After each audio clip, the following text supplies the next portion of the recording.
This show is brought to you by Victor Naraki Realtor, experienced real estate agent serving Disney and the greater Orlando area of celebratingflorida.com. Have you ever dreamed of living where the magic happens? Seeing fireworks from your backyard, or being able to make a quick drive to dine in the glow of the castle, or just to stroll the World Showcase? Victor Naraki has made that dream come true for himself and others.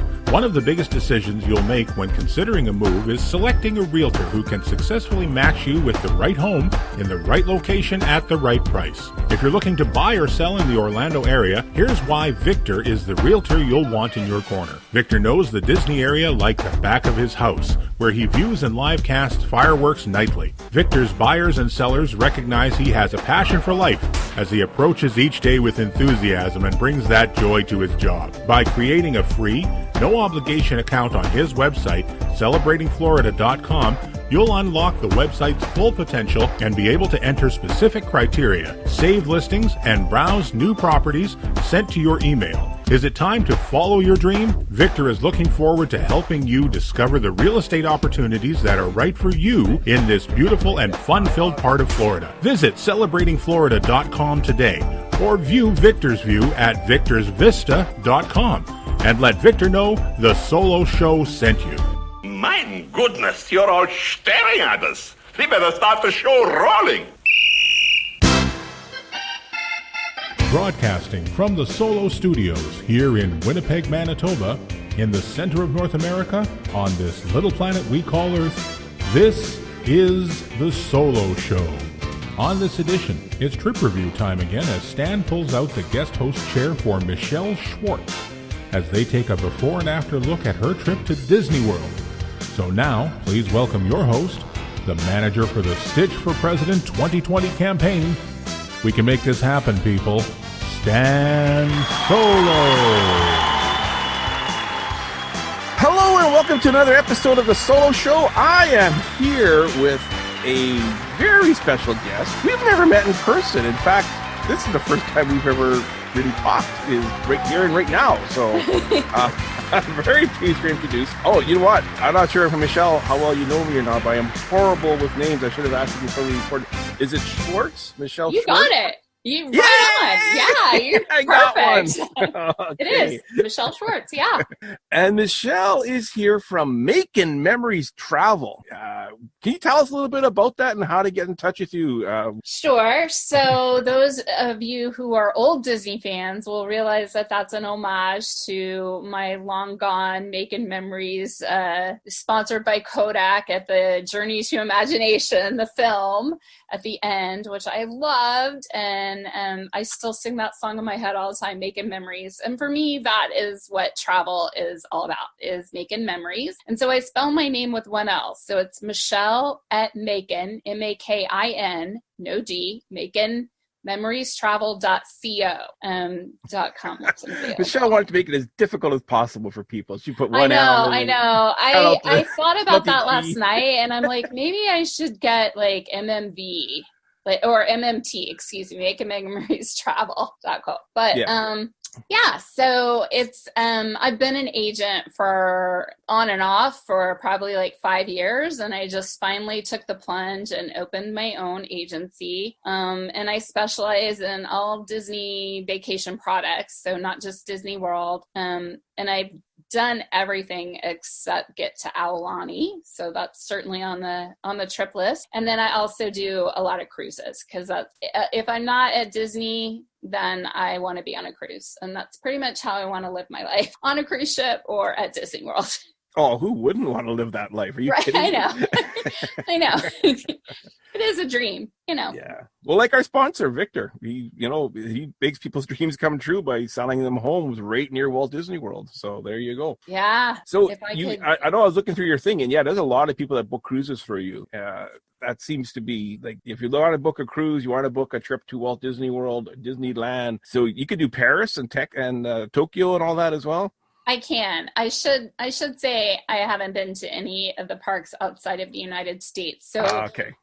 Was gonna try and hit Tokyo Disneyland this summer actually, but then realized the Olympics were happening there, and like the travel and the hotels and everything is just it's not a good time to go this summer. So, but that's the next trip. Would hopefully be to Tokyo Disney. That's my number one goal is Tokyo Disney. It's putting everything else on the back burner and concentrating on that. And actually, I wanted to go this year because it was the Olympics. I'm also a big Olympic fan as well. So. Well, that is when we started researching, was if we could even get tickets. And like the day they went on sale, they were out. And so I was like, I'm not hauling my cookies all the way over there if I can't go to the Olympics. So I wouldn't go during the Olympics. I would go like a little bit after, kind of maybe hope I could pick up some Olympic souvenirs along the way. That's so you got a trip coming up. Yes. And you're going to Walt Disney World, and this is kind of an extra special trip that I wish I was going on as well. I can't go, but Michelle's going. So when are you going? I am leaving on Monday, March 2nd, because I needed to make sure that I was there with plenty of time before the 4th, because I'm going for the opening of Mickey and Minnie's Runaway Railway. That is such a mouthful. They didn't think about that. Runaway, MMRR. Yeah, that's how people are typing it out, MMRR. And I picked that for a very sentimental reason. I actually worked at the Great Movie Ride as a greeter when the park opened 30 years ago. Oh, wow. And so it was really heartbreaking when that ride closed for many we call ourselves movie riders, for many movie riders. And we actually had a big reunion and were the last people to ride through it. So I felt like this would be a nice transition. Like it would kind of help me put closure on the ride and reminisce about it. And when it was young and fresh and new, and then, get to ride some great new tech in the first ever ride to honor Mickey, the big cheese himself. So I'm really, really excited about it. But of course, if I'm going to Disney, I have to allow plenty of time to do other things. So I'm going from Monday to Saturday. Oh, nice. Yeah. So March 2nd till March, what does it work out to? 7th. Okay, perfect. Yeah. So that's what I wanted to talk about. So you're going during the grand opening of Mickey and Minnie's Runaway Railroad. Wow, that is a mouthful. Runaway Railroad, I think, is what people are going to end up calling it. No one calls it Rise of Resistance. They call it Rise. Or at least when I type it, I call it that. I don't know. See, I just type it ROTR. I use I guess that's like still the cast member in me. We have nicknames for everything. So yeah, I just type Rise is what I usually type. But where are you staying on this trip? Oh, good Lord. We are hotel hopping all over the place. So Monday, I'm actually going to Universal because I haven't been there in a really, really long time and I haven't seen any of their hotels. And so now that I'm back into really selling that area, I wanted to, investigate some of what Universal and those hotels have to offer. So Monday night I'm staying there. And then Tuesday moving on site to Disney because in case there's early magic hours for Wednesday, the day the attraction opens, I had to be sure that I got those. So moving to Coronado to stay in the brand new in the tower, nice. Which haven't ever stayed in there. And then after that, we're moving to All Stars. So okay, one night at Universal, one night in the tower, and then the Value Resorts for the rest of the time. You're doing this backwards. You're supposed to start at the Value and upgrade as you go. I know. Well, because I've done that. I've done where I stayed at the Value and then I moved into a moderate, but it'd be heartbreaking almost. But I mean, All Stars is great, and hopefully you get a remodeled room. Well, yeah.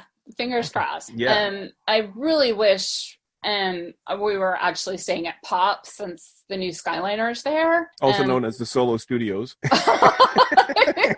I didn't think I was going to like it, and I love it. So, but I found an annual pass holder rate for that one night at Coronado. It wasn't available closer to the weekend, which makes sense. So that's how it worked out. So fair enough. Oh, it's a great time anyways. Doesn't matter where you go. And it's good to try different resorts like that, especially being a travel agent. You have experiences trying it. Do you have any special dinners or reservations booked on this trip? Yes. So I am on an attempt to do things that I've never done before. Perfect. I always say do that. That's my I haven't ever been to, despite working at the studios, I have not ever been to Mama Melrose's. So eating there, and they have the Fantasmic package, so you can eat there and get like fast pass seating for Fantasmic. So we're doing that. My friend who is going with me worships Cinderella. That's her favorite character, her favorite princess, her favorite everything. And we couldn't get into Cinderella's buffet in the castle, but we did get into the Grand Floridian. Right here in the Park Fair.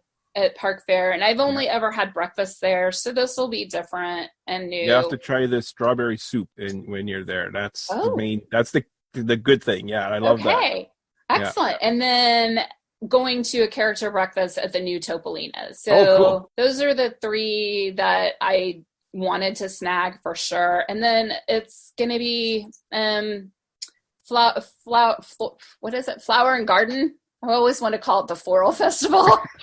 So I'm always about eating my way around Epcot. Some people like to drink around Epcot. I like to eat my way around Epcot.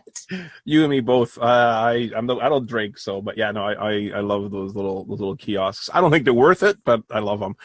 Yeah, right, exactly. Yeah. Do you try like as much as you can, or do you try to stay within budget when you do those?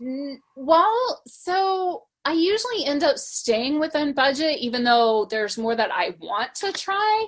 I'm just usually not hungry enough to be able to like justify it.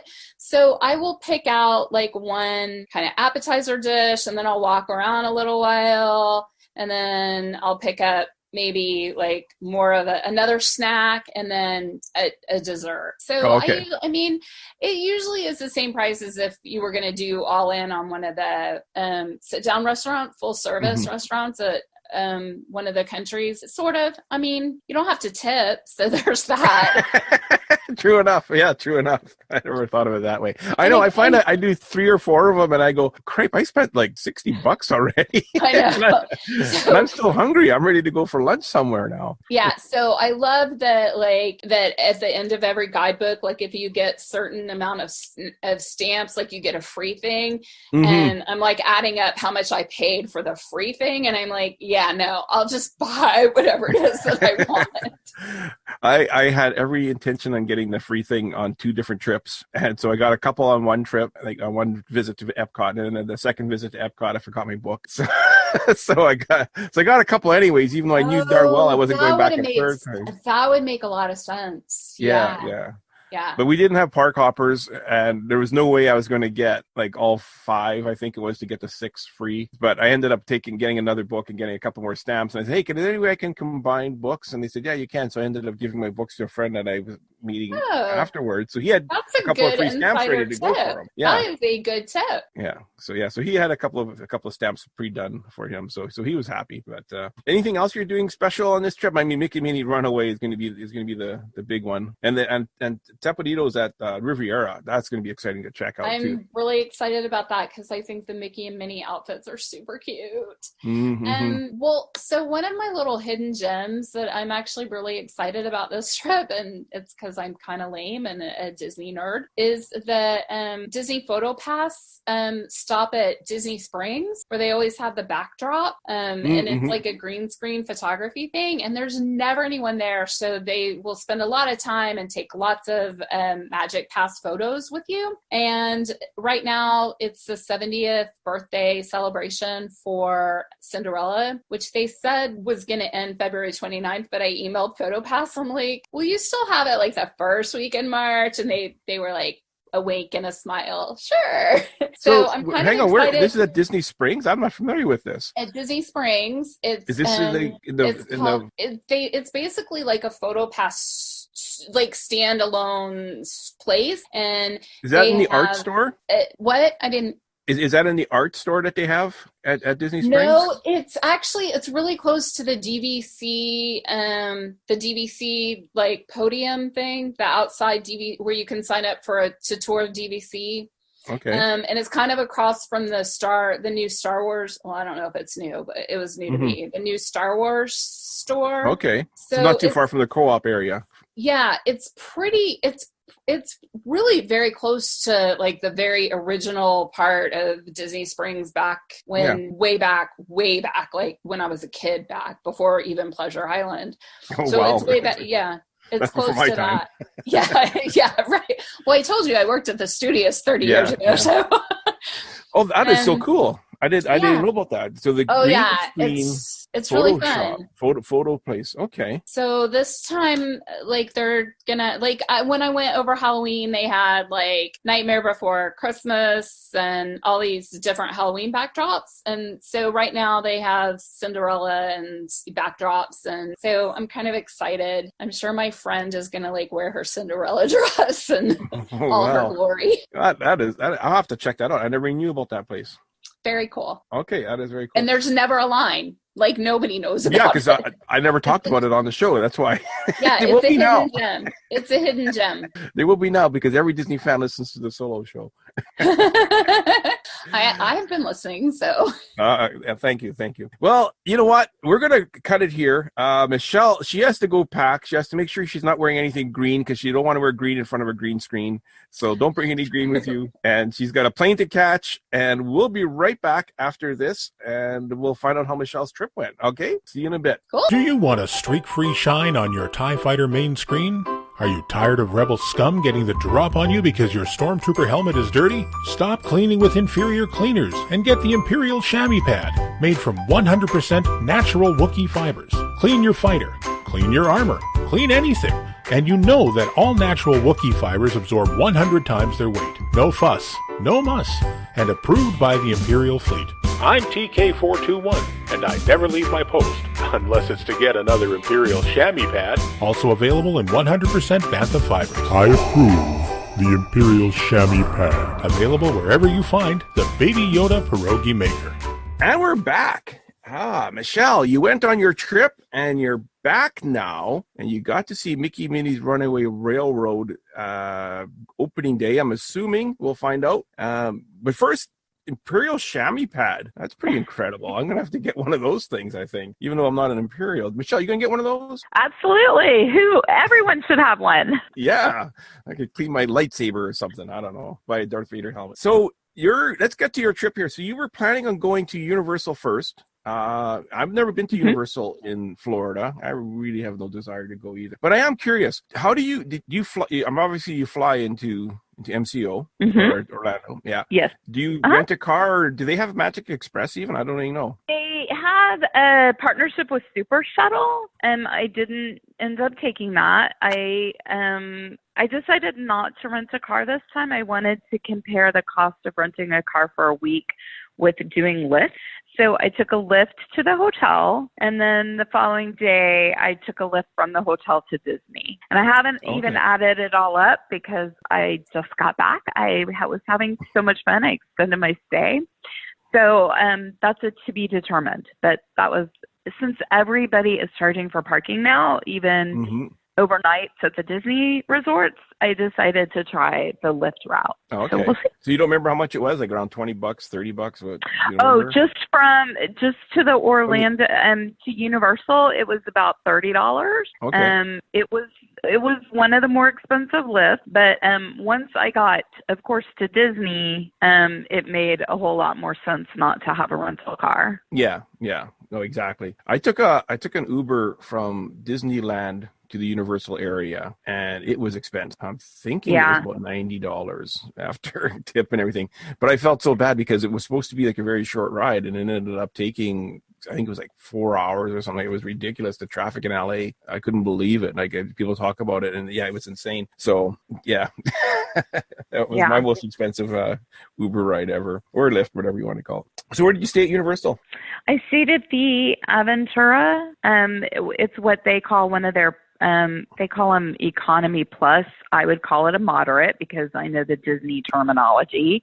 And it was lovely. It was a fabulous stay, and the staff there was great, and the room was, it wasn't large, but it was fine I was by myself, and I was in the room, for like 12 hours, so it was great. I didn't love the shower, but other than that, it was fine for, a night. It was too cold to swim, so I didn't really get to try out any of the recreational activities. But So no it has complaints. a pool. Does it have like the water slide thing like a moderate would have at Disneyland? No, it does not. It does not. It has a zero entry pool, and it's got some VR type game room and ping pong, and it's got a food court and a rooftop bar. Okay. Well, okay. So so it does sound like it's between a value and a moderate kind of. Yeah. Yeah, that's awesome. And then obviously you took a lift to your next stop, which would have been the Coronado Towers. Yes, sir. Yeah, I've done that. I went to SeaWorld from Disneyland before, which is very close to Universal. And it's an easy Lyft Uber ride for sure to go between the two for people that are wondering. Now, how are the Coronado Towers? They're fairly brand new. This is your first time there, obviously. It was wonderful. It was great. I mean, I had a standard view room, but it's really big. It's got raised beds so you can put your luggage under the bed. It's got wood floors so you can roll your luggage in and out. It's an elevator up to your room as opposed to, having to walk or take a golf cart to your particular village area. Right. It was really great. Obviously, it's got the Disney transportation, so it was very convenient. And I had to be at the Magic Kingdom no later than 9 because I did a Keys to the Kingdom tour. And so I just walked right in and went right to the bell stand because I had already received a text that my room wasn't ready, and they checked my luggage right away, and I went right to the park. So it was a flawless check-in process. Great. Once I got to the room, it was wonderful, and I really liked that hotel. It did feel more like a premium than a moderate just because of the convenience of it. Yeah. It seems like a beautiful, beautiful place. So you did the Keys to the Kingdom tour. That's an amazing tour. I did that one a few years back. It was amazing. Yeah. I had never done it before, and I, even having been a cast member and having worked at Disney for 4 years, my guide was phenomenal, Molly, and I learned things that I did not know before. So it was really fascinating. I'm super glad I did it. To me, it was a huge value. For a 5-hour tour, it included lunch and bottled water for the tour, and it's $90, I believe, for others. Annual pass holders and DVC members get a discount. So it was, for Disney, it was a huge value.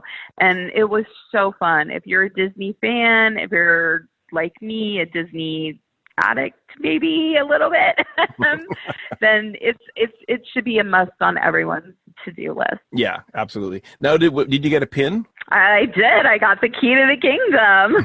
Okay, I was wondering because that's when I went. It was a key, and I have it on my park. Yeah, I love that pin. That's one of my favorite pins. Now, when I did that tour, the backstage area we went to they showed us like the magical Main Street Electrical Parade is still going on. I think we had come back for a little visit, and they were checking all the bulbs backstage. That was part of our backstage area. So I'm assuming they don't have. Yeah.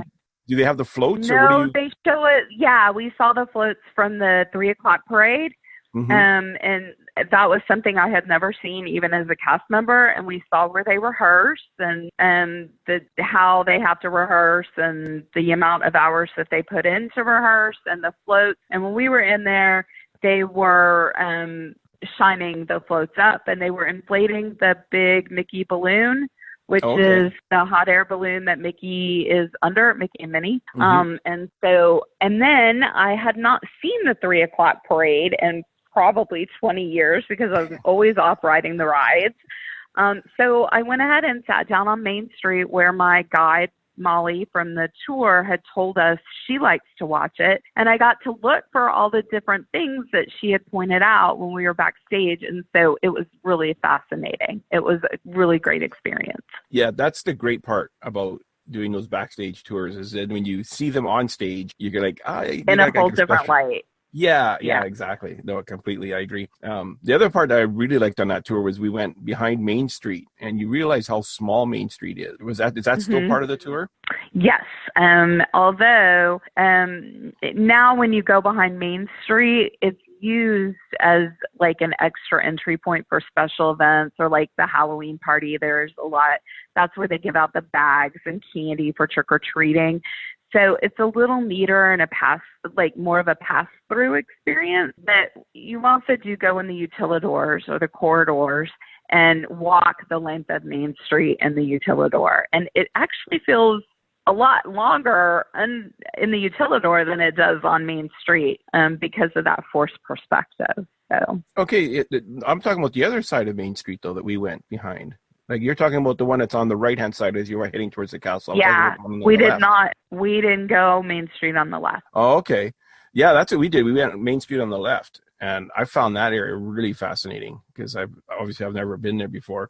And plus we got to see some princesses that were walking around in their hair and makeup, but just their sweats still. They hadn't gone to wardrobe yet. We did see a princess walking around, but it was with her hair and makeup beautiful. And you could tell which princess she is friends with. Mm-hmm. But we have been warned that that's like a safe space and not to interact with them. That's their break area and their work area. And, exactly. So nobody said hi, but you could tell who she was friends with, and it was in the utilidors, not behind Main Street. So okay, yeah. That was kind of fun. I didn't see anyone special in the utilidor area. When I did it. Yeah, again, it's a great tour.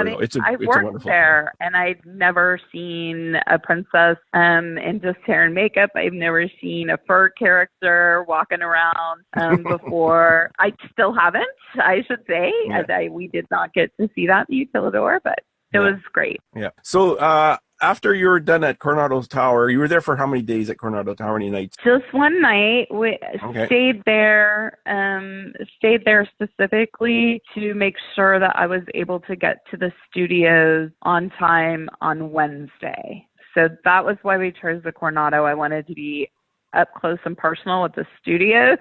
Mm-hmm. And also, of course, try the Grand Destino Tower. And after that, we did stay off Disney before we came back and stayed at the All-Stars. I didn't know about that. Okay. Did a lot of hotel hopping on this trip. No kidding. So which All-Stars did you end up staying in?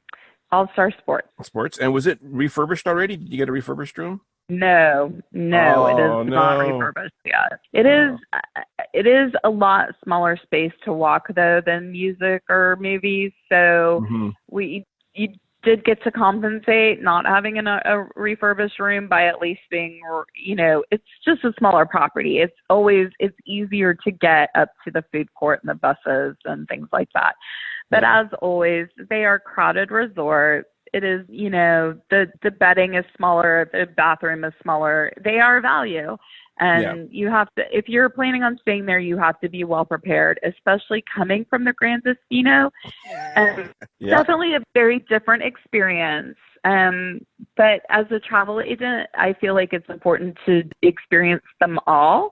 Mm-hmm. For me personally, as a guest traveler, I travel without kids, and I'm in a different demographic than the typical guest that stays there. It's not someplace that I would choose for my own personal vacation. Yeah.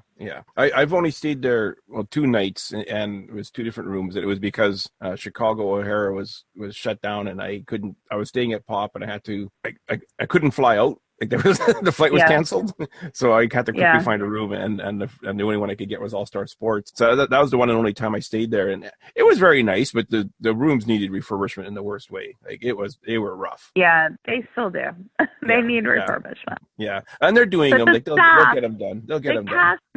Again, the cast members are wonderful, and they try really hard. And we got there so early, and our front desk cast member worked really hard to find us a room that was ready because we had so much luggage and we wanted to refresh before we went back to the parks, and she got us one. So again, the experience is always enhanced when you have amazing cast members. Yes, exactly. Oh yeah, and they're wonderful there. Let's talk about some of your dining options. You were planning Mama Melrose. Did you end up going there, and how was it? We did not end up going to Mama Melrose's. Okay. We subbed in instead. We went to the Skipper Canteen Company over across from the Jungle Cruise at the Magic Kingdom, and it was great. Had a really good time. That was, I can't really say it was my favorite meal because I had some other great character dining experiences. But as far as a sit-down restaurant at the Kingdom, I think the food might be better than Cinderella's castle dining experience. The food was great, and it was quiet. It was air conditioned.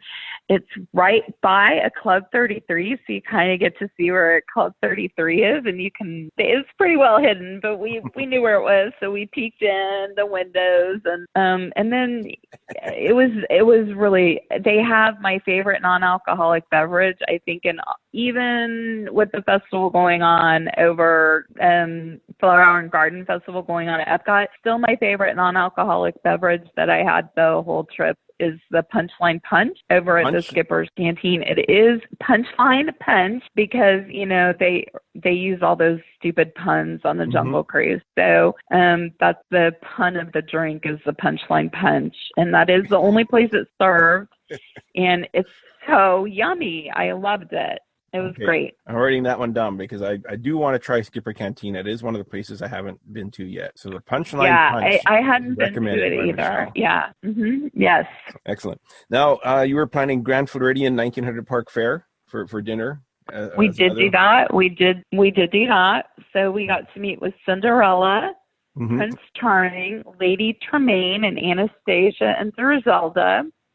It was really fun. I didn't love the menu, the food, but it's all about the character greeting. Did you try the strawberry soup though? No, I didn't try the strawberry soup. I told you to try the strawberry soup. That's the best thing on the menu there. I didn't remember that. Oh, yeah. I didn't remember that. Yeah, no, the strawberry soup at 1900 Park Fair, that's what you have to get. That's their signature menu item. And it's a buffet, so you sample that. It is a buffet. Yeah. It is a buffet. Yeah. I did love the Rice Krispie treats. There you go. Stock up on Rice Krispie treats. Perfect. The character interactions are amazing. They're some of the best on property. Yes, they were. They were very, very good. Especially, I have to give props to Anastasia and Griselda and Lady Tremaine. They were just like spot on. They caused a lot of laughs, so that was fun. Yeah. I do have to say, though, I got turned off from Cinderella when I was there because she was, I'm not sure if it was because, I was there with my daughter. It wasn't like I was there as a single guy, adult male. But I felt uncomfortable, like taking a picture with her. And she seemed to put me, I don't know, there was a bad vibe between Cinderella and myself. And it actually turned me off of Cinderella for a long time. The person that I was dining with, Cinderella is her favorite character, and she dressed up to impress Cinderella, and she had her very sparkly tennis shoes on. And Cinderella really loved the shoes. So Cinderella was very warm and friendly with us. So my friend had a very magical experience, and that night was all about her. So that's good. Yeah, because my Cinderella experience wasn't very magical at Park Fair. But then I met Cinderella again on a ship, and she was very nice and friendly, and I got a nice picture, and I was happy I forgave her. So I know it's silly. Teponito character breakfast? Is that how you pronounce it? No, Teponito is in Japan, and that's like where they cook dinner. We went to the Topolinas. The new Topolinas Terrace at the New Riviera Resort, and it is my absolute favorite character interactions that I have ever had in my 30 years of being a Disney. Well, even longer. I mean, I started going when I was like 8 years old. It was amazing. Oh my God, everything about it was great. Mickey, Minnie, Donald, and Daisy all visit. They sit down with you. Very, very personal interaction. It is the same food that you can get at a buffet. It's one price, but they bring it to you. You can order as much food as you want. It's very cleverly done. Each of the 4 characters are artisans that are at a training school in the Riviera, and it's their day off, and they come to visit. And Mickey is a painter. Minnie is an author. Donald is a sculptor, and Daisy is a ballerina. And they are so warm, but even more so, the staff and the cast members were great. And I did get a little bit of extra pixie dust, extra magic at that breakfast that, of course, made me smile even more. So, character breakfast, there are little kids and families are getting up and they're taking pictures all together. And one little one ended up kicking my juice all over my meal. No. And, not his little fault. He was being carried by Dad so that he could be seen in the family photo with, I think it was with Mickey. So apparently some people lose their patience when things like that go wrong. And my server was so concerned that I was upset, and I just really wasn't. And she thought that I was so patient with her, that she knew that Donald was my favorite character, that she brought out cookies in the shape of Donald and Daisy, and they had their faces painted on them. And so I got to get a picture with Donald, who is my favorite character, with these 2 cookies with him and Daisy, and it was just like I cried happy tears. Nice. And I got a picture with the cast member who did it, and got to put in a cast compliment on Instagram where they monitor that hashtag of me and her and the 2 cookies. And it was one of those special magical moments. And it was all because the poor little boy kicked had an accident. Kicked your juice over. Oh, that's nice. Yeah. And that's, that's important. People going on trips is try not to lose your cool, more so than anywhere else, because you know what? It's a happy place. And if you stay happy, happy things happen. I hear that story over and over and over again. Yeah, exactly. Exactly. My friend who was traveling with me said that her mom tells her a bad day at Disney is better than a good day anywhere else. So, exactly. Yeah. It was fine. And if you don't take it out on the cast members that something else happened, then you're going to get quote unquote paid back in spades. I really did. I cried happy tears. It was very special. Karma is very strong at Disney. Yes, I agree. For sure. Yes. And with other guests too, if you're nice to the guests who are waiting in line with you and you're talking to them, then special things can occur. Yeah, exactly. You said, so that was one piece. Did you have any other special magic happen on this trip? I did have one other special magic, and you have to be a real Disney fan to understand this one. But I was at Hollywood Studios, and I was hanging out. I was actually about to buy popcorn at the popcorn cart that's at the top of Hollywood Studios. Very familiar with that. Hollywood Boulevard. Yeah. And I was just hanging out. I had already been on Mickey and Minnie's Runaway Railway 3 times, so I really was just there to buy the popcorn and just look at the building and look around a little bit more. And the new president of Walt Disney World, Josh, he was standing around monitoring the line. People are oblivious to who this is unless you have seen pictures of him and you know who he is. And he was literally picking up trash. And I was on the phone with my husband, and I'm like, I got to go. Bye. I didn't even explain to him why I was hanging up. And I went over and I'm like, picture with you? And he was warm and friendly and down to earth. And he wanted to know where I was staying. And I told him that I had worked, on the movie ride. Did you say I was at Universal a couple days ago. Did you say that? No, I didn't tell him that. No, Okay. I didn't share that. But he did ask me if I was a travel agent. And, I told him that I had worked at the Great Movie Ride and that I had and he said, well, there's more cool stuff coming. And I said, I know, I can't wait for the 50th. I'm trying to decide where to stay. And he's like, you got to stay on the monorail. All the places are wonderful, but it's the 50th anniversary of the kingdom. So splurge and stay on the monorail. And I was like, yeah, well, I worked at the Grand and that's a sentimental favorite for me. And he's like, oh, you got to do it. And I was like, that would be a real splurge. No kidding, yeah. But by the time I left, I don't know if it's anybody else recognized him or if people just like see you taking a picture with someone and they're like, oh, I should get in line for that. But after my few minutes conversation with him, he had like 10 people wanting to like meet and greet him. And I felt really bad because I'm like, oh my God, now he's going to be stuck here. But I was pretty like, I was fangirling out hard. It was great. Was this the day of the dedication ceremony for Mickey Minnie's? No, actually, it was the day after. Friday. It was Friday. I went back to the studios to write it again. I wanted to see if I got a different track. And so I went back, and then I also had fast passes for the 2 attractions that I like in Toy Story Land on Friday.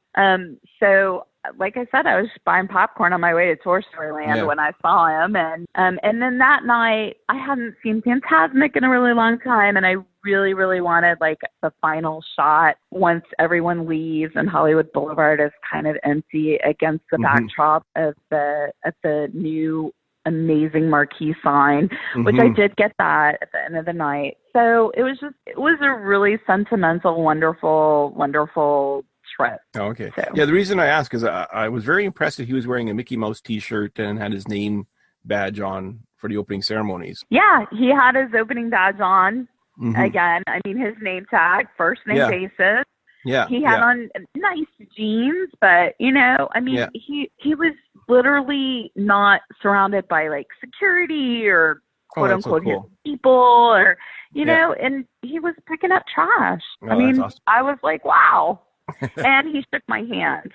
So, he shook my hand, and then in the panic that we're experiencing right now with people not wanting to shake hands, I thought that was super sweet, and because he's got to shake a lot of hands. Yeah, for sure. So, speaking of Hollywood Studios, I want to get to Mickey Minnie's Runaway Railroad, but did you get to ride Rise of Resistance? I did. We got a boarding group. You got a boarding pass? Okay. So we were there at 7:45. We got our bag checked and scanned into the park. We had about 10 minutes. So we were standing next to some guest relations people, and one of them gave us a hint to get off of Wi-Fi and use digital. Okay. So we did that, and we got on right at 8 as soon as they make an announcement like 5 minutes, like 10 minutes before and 5 minutes before, and then right at 8 when it opens, you are now eligible to get your boarding group. So we did. We got group 102, which was actually a backup group. Yeah, but we got on by 2:00 in the afternoon. Get out! Are you serious? And they were running through them. And that's good to hear. What we learned is that for groups 0 through 63, which are non-backup groups, like those boarding groups are going to get on, they now are only giving an hour to come back instead of 2. So now by the time they got to our group, they were back to giving 2 hours to get back to it. And actually, we got called literally just as we were sitting down for our lunch reservation at Sci-Fi. And the Sci-Fi Diner cast members, again, super chill. They were like, oh, go ride it. Prioritize that. Come back. Good. We'll get you fit in. Don't worry about it. So we did go over and ride it and then came back and had lunch. Okay. That's cool that they did that. I can't believe that 102 was going at 2:00 because we were in. I'm trying to think what group number we were, but it was a double digit, like low double digit, and it's like 5:00 in the afternoon when we did it the first time. The second time I got boarding group. The second time I got. Sorry. The second time we got boarding group 3, we just walked on. Like it was no, or was it 2? I think it was 3. And we just walked on, no problem. But that's awesome. I don't know how people get group 2 and 3. Like I was like, I was right on. Were you with a group? When you were on your phone and doing it, were you in with a huddle with a bunch of people, or did you go off to the side somewhere? I went off to the side. We stood by the first aid baby care building, which is right to the right of guest relations. And like there was no one else, but there was a guest relations person who was standing there. So if we would have needed help, we could have, but we were in a group all by ourselves. And it was just me. The person that I was with did not download the app. It was just me. So I guess we did well to get it. And no problem. That's it was good to hear. Yeah. So are you a Star Wars fan or not? Like No. No? What did you think of the attraction? But I am a Rise of the Resistance fan. That was actually the first time I'd gotten to ride it, and each time I still see things that are new, like it's next level greatness. I love the trackless rides. They are like a whole nother world in terms of smooth, and it was amazing. It's still one of the best attractions that you could ever go on at any theme park anywhere in the Orlando area. So. Yeah, I absolutely love it. It's my hands down my favorite attraction, easily. Yeah. So Mickey Minnie's Runaway Railroad, you got to ride that. Let's talk a little bit. So you were a cast member at the Great Movie Ride umpteen years ago, and and now you're going back as a guest and you're riding a completely different attraction in the same building. What was that like? So it was really great to just get back in the building because it had been shut for 2 years. So it was phenomenal to get back in the building. I was really nervous about riding the ride because some of the Great Movie Riders, we call ourselves the Great Movie Riders, are still really are still really, really sad. And they've, the current cast of the Great Movie Ride, when it closed, they were transferred elsewhere. And the cast becomes a really tight-knit family at each attraction that work together. So when they got dispersed it was really hard. And so some of the cast members who got to ride it during cast member preview, it was really hard for them. And I'm not sure that they gave the attraction a fair shake, so to speak. So I was pretty nervous. I was sentimental and I loved it. And I actually like it. I don't want to get stoned by any movie writers for saying this, but it's my new favorite attraction, and I like it better than Rise of the Resistance. Wow, that's saying a lot. Yeah. It is so phenomenal to finally have a ride that honors Mickey and Minnie. It was 90 years in the making. They do such a great job with Easter eggs. I, of course, got to meet Imagineers because I was in the writing it, opening morning. And there were lots of Imagineers and lots of managers there just to see the flow and how it was going and people's reaction, taking surveys afterwards. I got all kinds of opening day merch and did you buy the train whistle? And I loved it. I did not buy the train whistle. I did buy the Mickey ears with the train like in the middle, which was fun. And I got the annual pass holder exclusive opening day pin, and I got the regular pin, I got the magic band, and I got some shirts and I got a sippy cup. I mean, I went all in on the merchandise.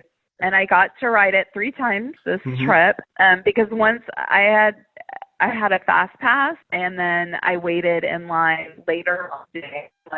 Once it wasn't 3 hours, I waited. So once I would wait in line about 100 minutes, but I got to go through the queue, which I had not done when I had the fast pass. So, and I love it. I mean, I love it, and I wish I could go through it one more time now, knowing where all the different Easter eggs are, so I could really look for them. It was really it's so well done. It's so cute. I generally don't watch any YouTube videos of any attractions I haven't done yet, but I did watch this one, and I had not. Yeah, I don't think there was any out before you wrote it, because you wrote it like the first day. But that's true. There probably weren't. But well, but the lobby, I like a full dedication ceremony the night before with the press. So there may have been some out there or Instagram stuff that I really didn't look. I wanted to be surprised. Yeah. Oh yeah. If I was that close, I wouldn't have watched either. If I was that close to going, I'm not going again until January next year. So maybe so. So yeah, I'm not going to wait that long. I want to watch. But the lobby looks like pretty much the same, which is cool to see. It still has that Chinese theater feel to it. Yes. I mean, it doesn't have the showcases anymore with the dresses and that. It's prettier than it was. And I know my fellow movie writers are going to hate me for saying that, but it really looks now like the Chinese theater. I mean, it's got lots of gold brocade, and I mean, they really honored that building, and it felt really good that they took that kind of time and effort and care to honor the building the way that it should be. Yeah. And there was always, I'm fascinated with light fixtures at Disney World, and I take pictures of a lot of the light fixtures. And there was that big, huge light fixture on the ceiling that was almost identical to the one in the actual Chinese theater in Hollywood. There was a couple of slight variances, but not much. That's been redone. It now has hidden Mickeys all around the outer rim of it. Yeah. There are lots of hidden Mickeys in this attraction. That's what I hear. I may have read that it's got more hidden Mickeys than any other attraction, but it also has lots of references to the Great Movie Ride. So that was fun. It had at least 1, 2, 3 that I saw. And then it has like a little Easter egg to the reference to the Dapper Dans. And it's just really well done. Yeah. What I'm hearing too is if depending which car you sit in, you kind of get like a different ride experience. Do you sit in different cars? Yes, I did get to sit in 3 different places in the vehicle.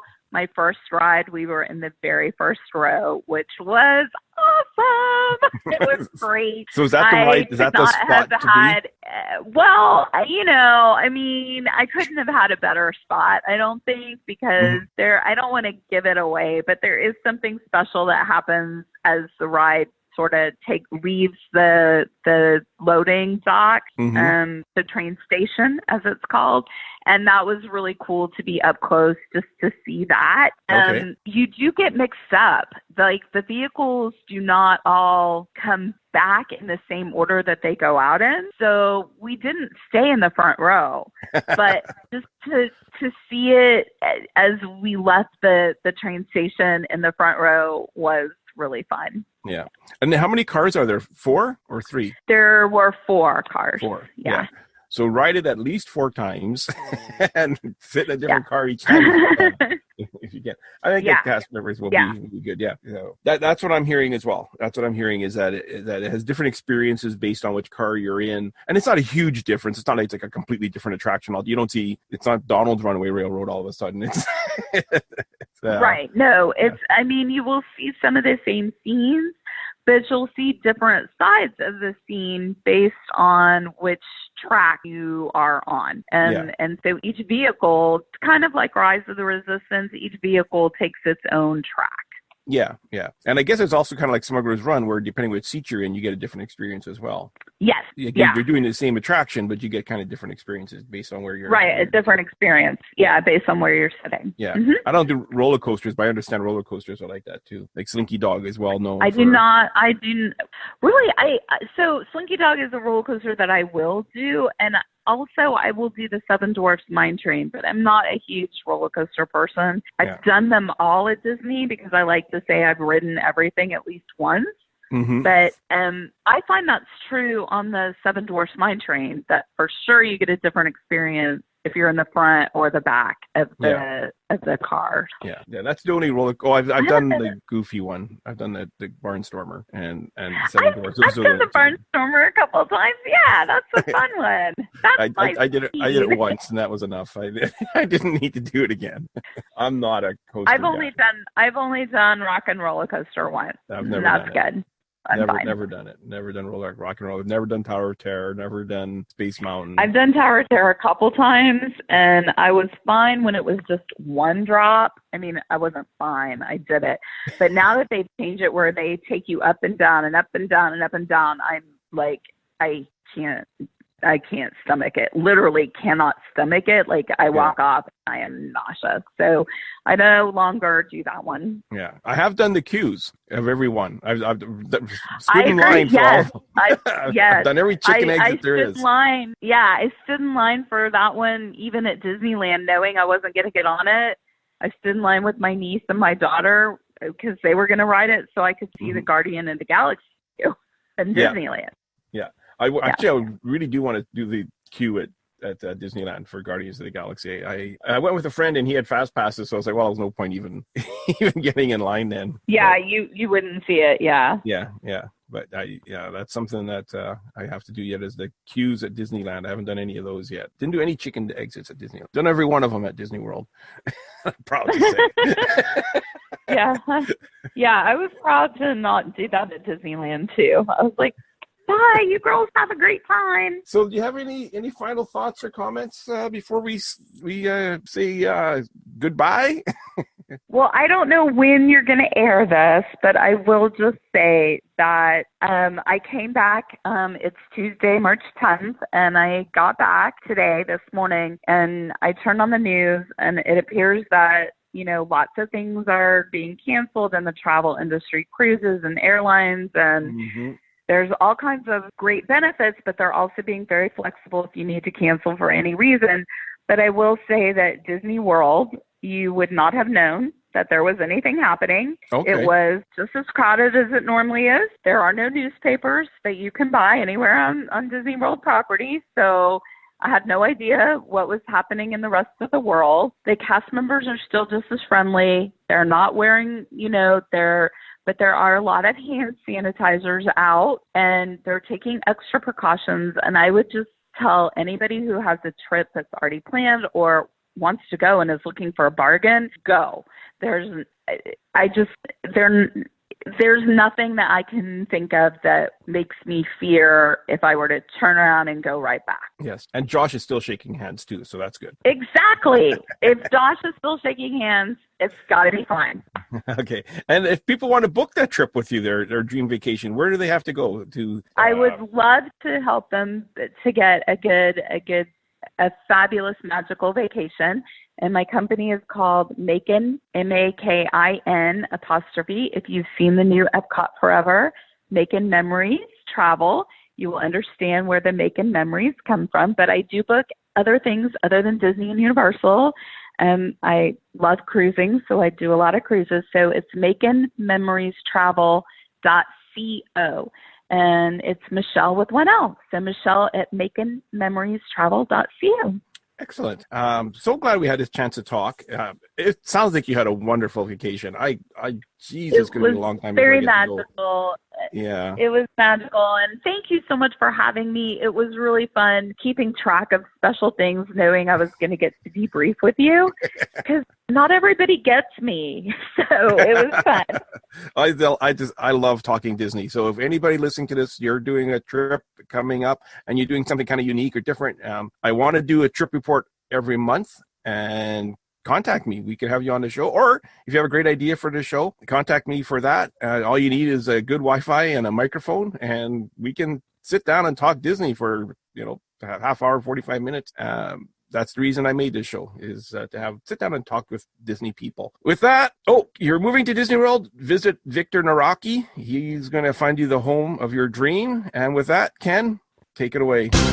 If you have a brilliant idea for a future edition of The Solo Show and would like to join the adventure in the guest host chair, then drop us an email at thesoloshow01@gmail.com.